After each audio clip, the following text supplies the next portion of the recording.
أزي دمسكم دمس سلفنا هذا إرترايو وانا دوابو سمري وانا دوابو سهدي وانا دوابو أول موسى أبس مرام مكان برعاد أول موسى أمك الناس ملك تبعاد أول موسى أنت موس لدى تحاد أول موسى تبيتون جقال تبيتون يحواس تبيتون جقال تبيتون يحواس دمس سلفنا هذا إرترا بحاليوت كفل زينا سلفنا هذا إرترا نافدالوه وترسولوس حموسن قدامن أمربم حبريتا erinahda.org زقرب مدبيو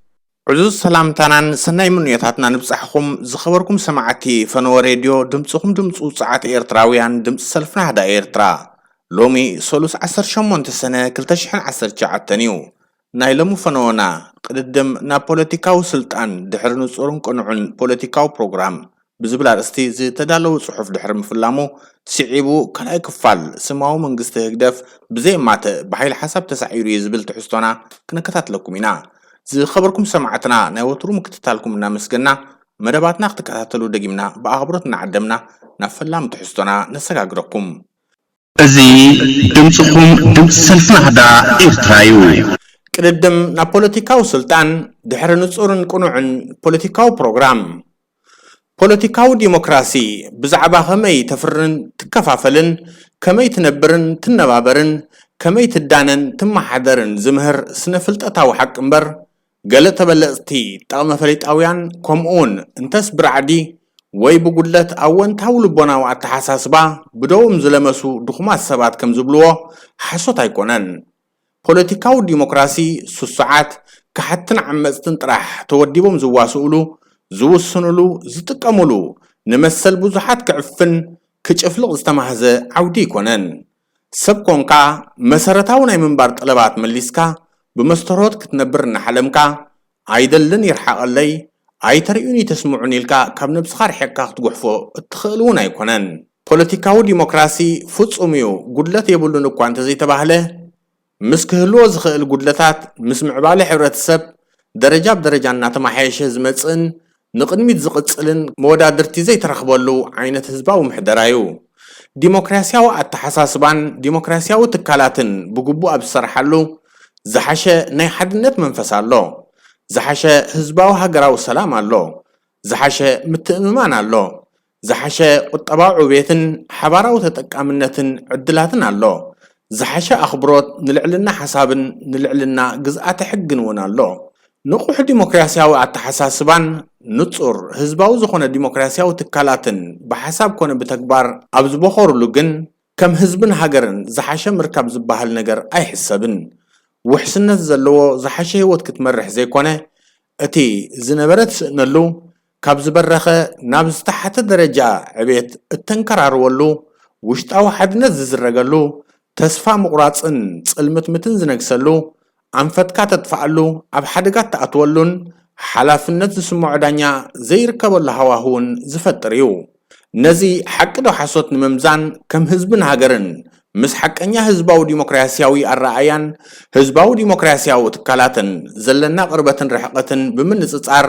ዝያዳ ንምርዳእ ይከኣል ካብ ምጅማር ዘመናዊ ፖለቲካዊ ንጥፈታት ኤርትራ ክሳብ ሎሚ ዝሳቀየና ዘሎ ክስማዕ እምበር ክሰምዕ ቁርብ ዘይኮነ ናብ ስልጣን ሃነፍነፍ ዝብል እምበር ራእይ ዘለዎ በቂዑ ከብቅዕ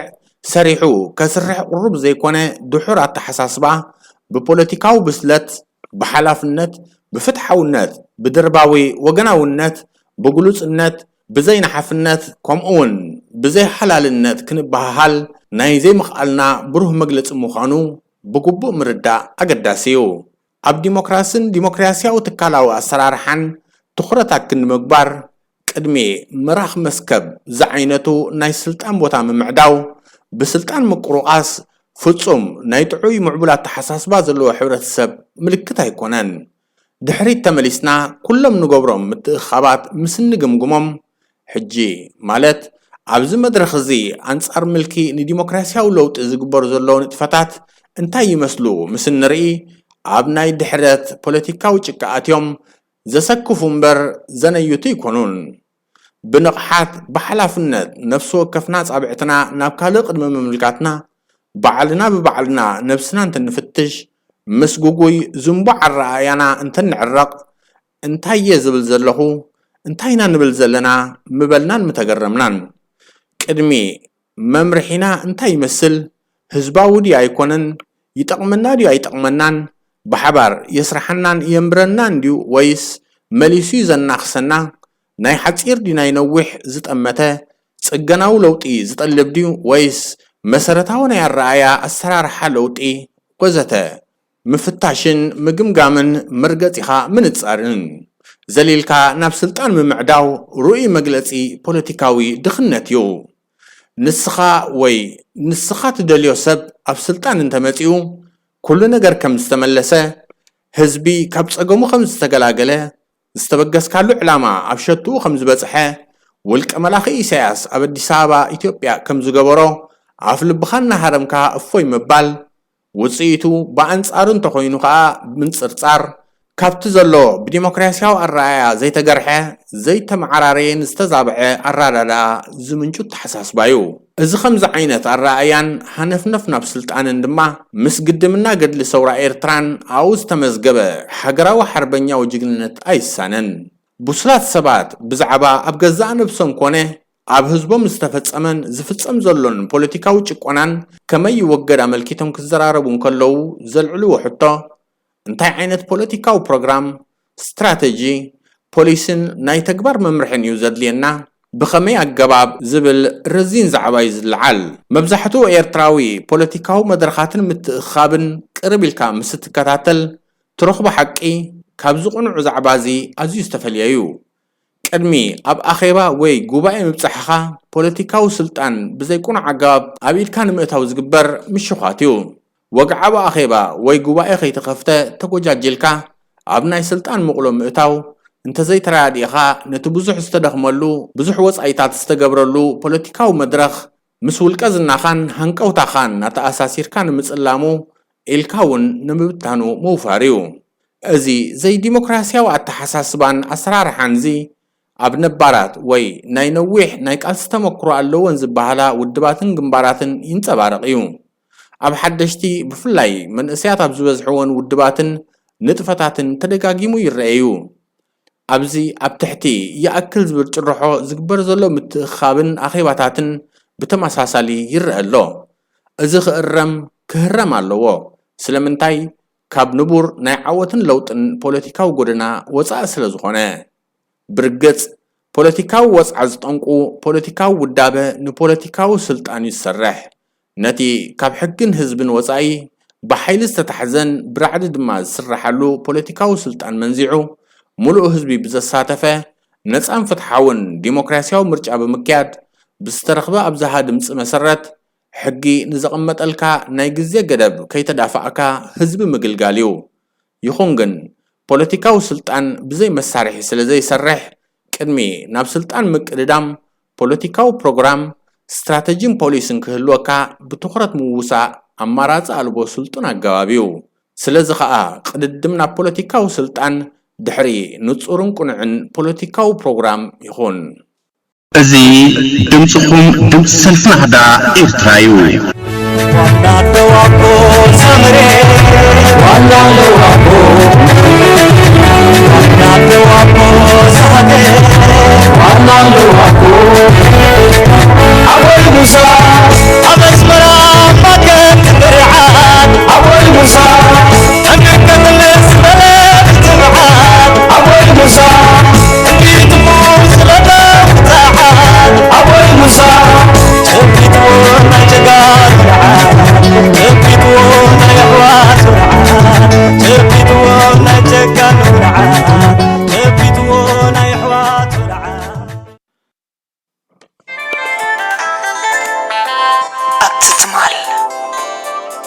تمال مسعر تفطرو نتقلسي انك حمرات تدمرو سجان دمن مدفع نور زنبرو مسألة فتلاتي أقلاف تتصابو استخمرو سنبركم صحي عدي عدتكم سألام كتقنططو استهلمكم قنشلامو بقنا كبرنا أخم تتحتت سحل زانتا تمال تتحتت نقطة وعلو حلال لك حلال أسمرون تيري اختبهال يتحتت عدتات تاريخ اللون كوشت أنزقلن دك قدلي كداونتو مو عالفتلي طلقع كبدون بادو أخلي معرة مسارحو كيناتكن الناش عنو كوشت أم حيلي يروم كا نسب محلاف سخلك بالي أتقلهم موت أنا خطأمن نسخة تقب أنا خطأمن نسخة روه أنا خركب نسخة عرف نسخة صعب أنا خسوا قدفوني نازلت ندي ولادي تكون هزبي علوب قدم عيني أعجبنني تنسي كقوية أي تعرفني خبط صوتي أنت نيرو تمزمور تقارلي أبزبانوم كندي بومبا ود بومبا زي زنبه كندي أشل لخنتو زي بخانه كندي مهزن زي نزقفه كندي نقسنا زي تخلفه أبت تمالي مس حياة زناب قدلي أبزبان دك قدلي بزي كولي تعين مرفق وان مستحلفة خنفتلي تقف قبل قدلي أنا بحر وحيتو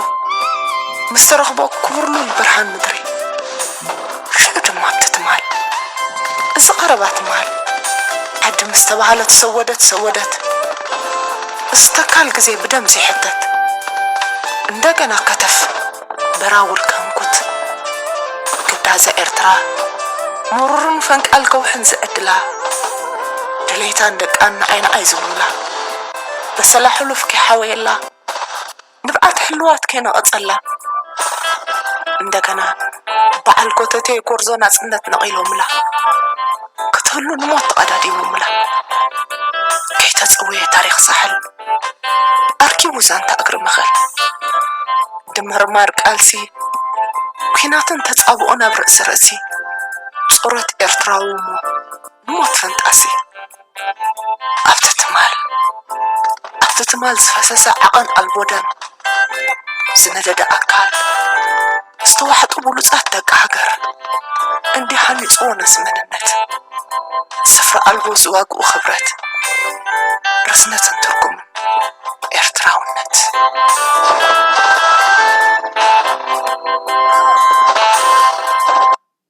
أزي دمسخم دمس سلفنا هدا إرترايو سماو منغست هقداف بزي ماتي بحيل حساب تسعيريو كالاي كفال سماو منغست هقداف بحيل حساب زي كونه برعدي زغز زلو نزبر رئيتو زملكت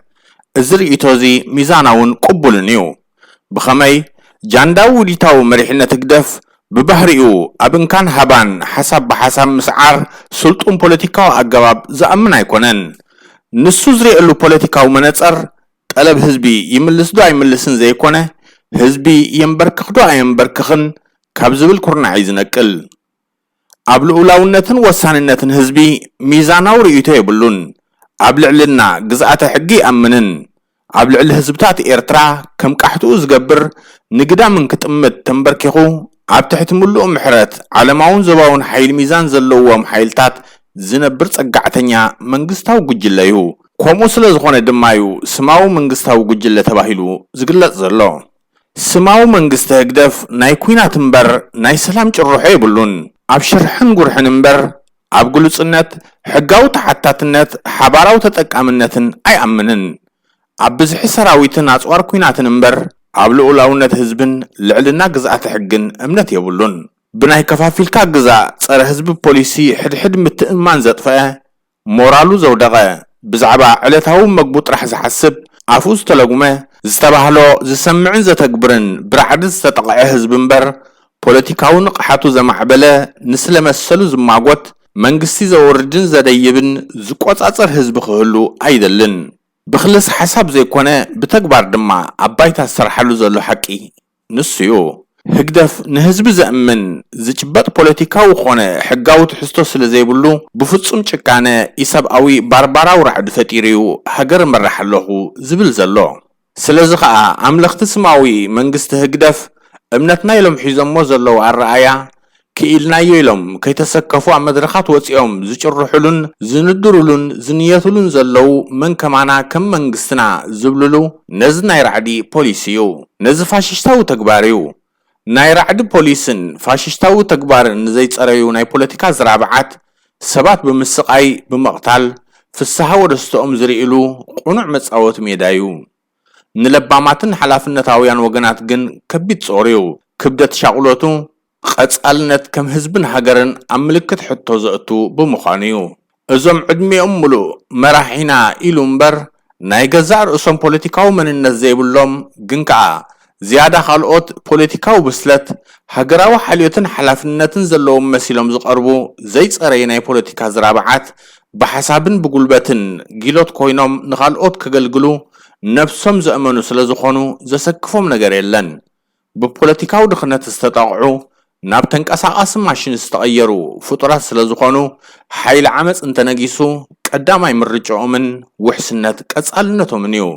በአንጻሩ ልዕልና ሓይሊ ሓሳብ እንተነጊሱ ስራሕ ምፍታሕ እዩ ፖለቲካዊ ስድነት እዩ ንህዝቢ ዘይፈልጦን ዘይግብኦን መሰል መሃብ እዩ ብገምጋሞም ህዝብታት ኤርትራ ኣይተማህሩን ምስ ዲሞክራሲን ዲሞክራሲያዊ ምሕደራን ኣይተላለዩን ኣይተላመዱን ስለዚ ከዓ ፖለቲካዊ ንቕሓቶም ክሳብ ዝብርኽ ግዜ የድልዮም ብስነ መጎት ሓይሊ ዝምራሕ ንህዝቢ ሰጥለበጥ ኣቢሉ ዝተባሃልካ ግበር እናበለ ዝገዝእ ናይ ዓመፅን ጭፍጨፋን መንግስቲ ምህላው ንዓታቶም ቁኑዕ እዩ ቀዳማይ ምርጫኦም እውን እዚ እዩ ፖለቲካዊ መገማገሚኦም ካብ ፖለቲካዊ ምዕበይኦም ስለ ዝምንጩ ድማዮም ብሙሉእ ዓቕሞም ንልዕልና ሓይሊ ሓሳብ ክቐትሉ ስነ መጎት ሓይሊ አንጊሶም ህልውናን ቀጻልነትን ስማዊ መንግስታዊ ጉጅለ ህግደፍ ከረጋግጹ እህታ ህዝብን መቃብር ውፅዓትን ደቂ ውፅዓትን ኣብ ምምንጫውን ተጸሚዶም ዝርከቡ ስማዊ መንግስቲ ህግደፍ ካብ ግዜ ብረታዊ ቃልሲ ንሃገራዊ ናጽነትን ህዝባዊ ሓርነትን ጀሚሩ ኣብ ገጠራት መኸብኮብ እንስሳ ዝኸውን በትርን ዝሓዙ ጓሶት ኣብ ከተማታት መሳርሒ ፍልጠት ዝኾነ ብርዒ ዝወነኑ ተማሃሮን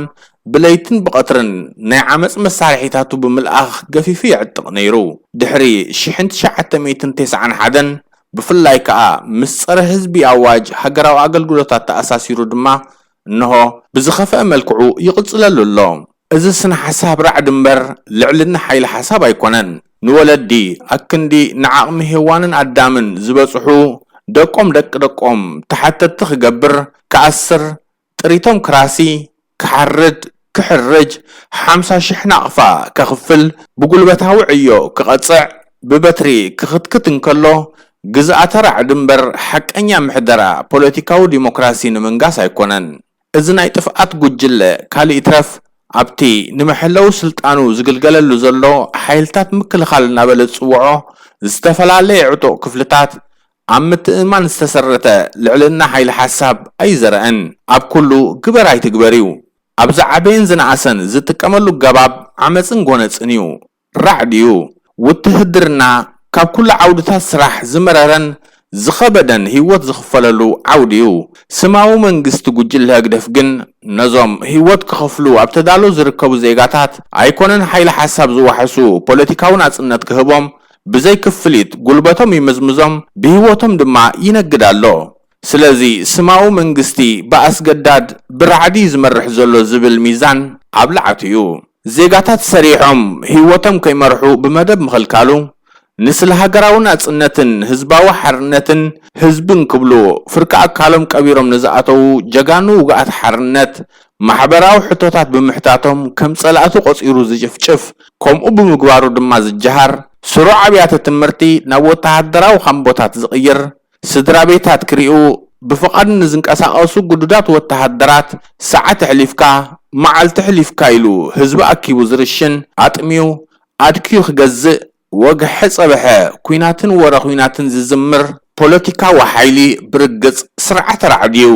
ስለዚ ከዓ ኤርትራና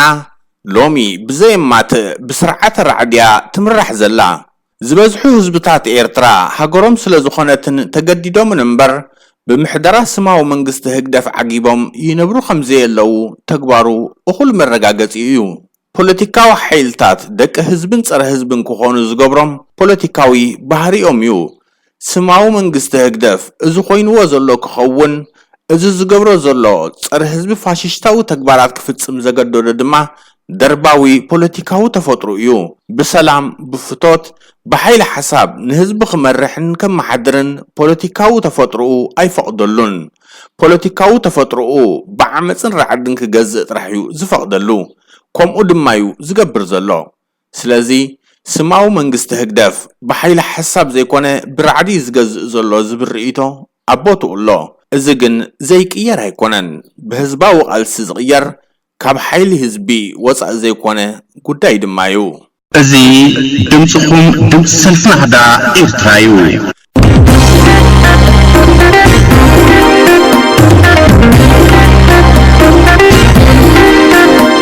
أوعي سلفنا هدا إرترا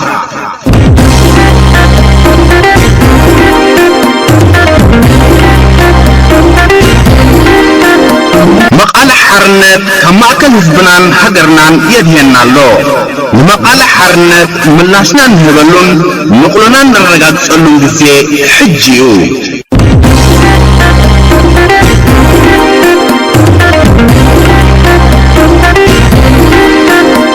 أوعي سلسنا دايرترا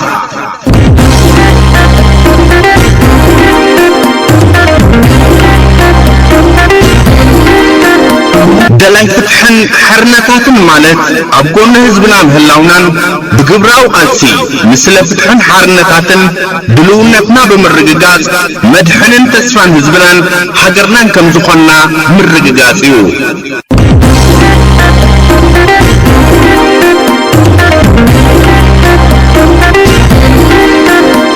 أوعي سلسنا دايرترا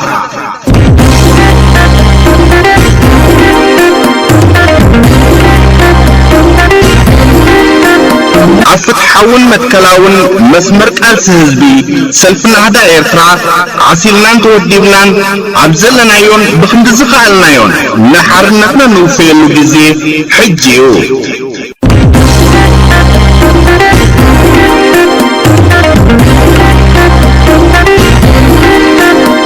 أوعي سلفنا هدا إرترا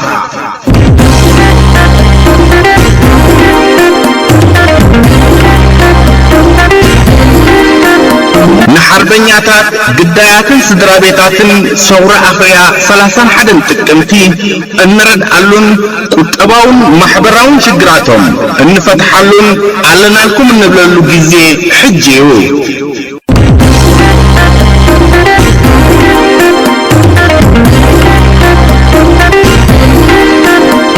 أوعي سلسنا دايرترا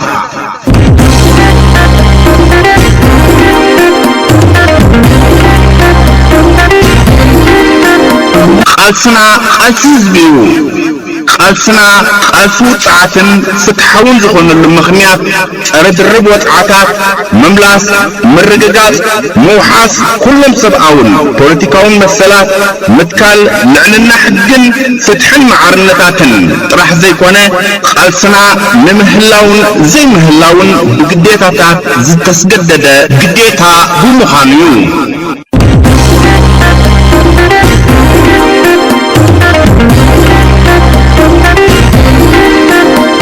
أوعي سلسنا دايرترا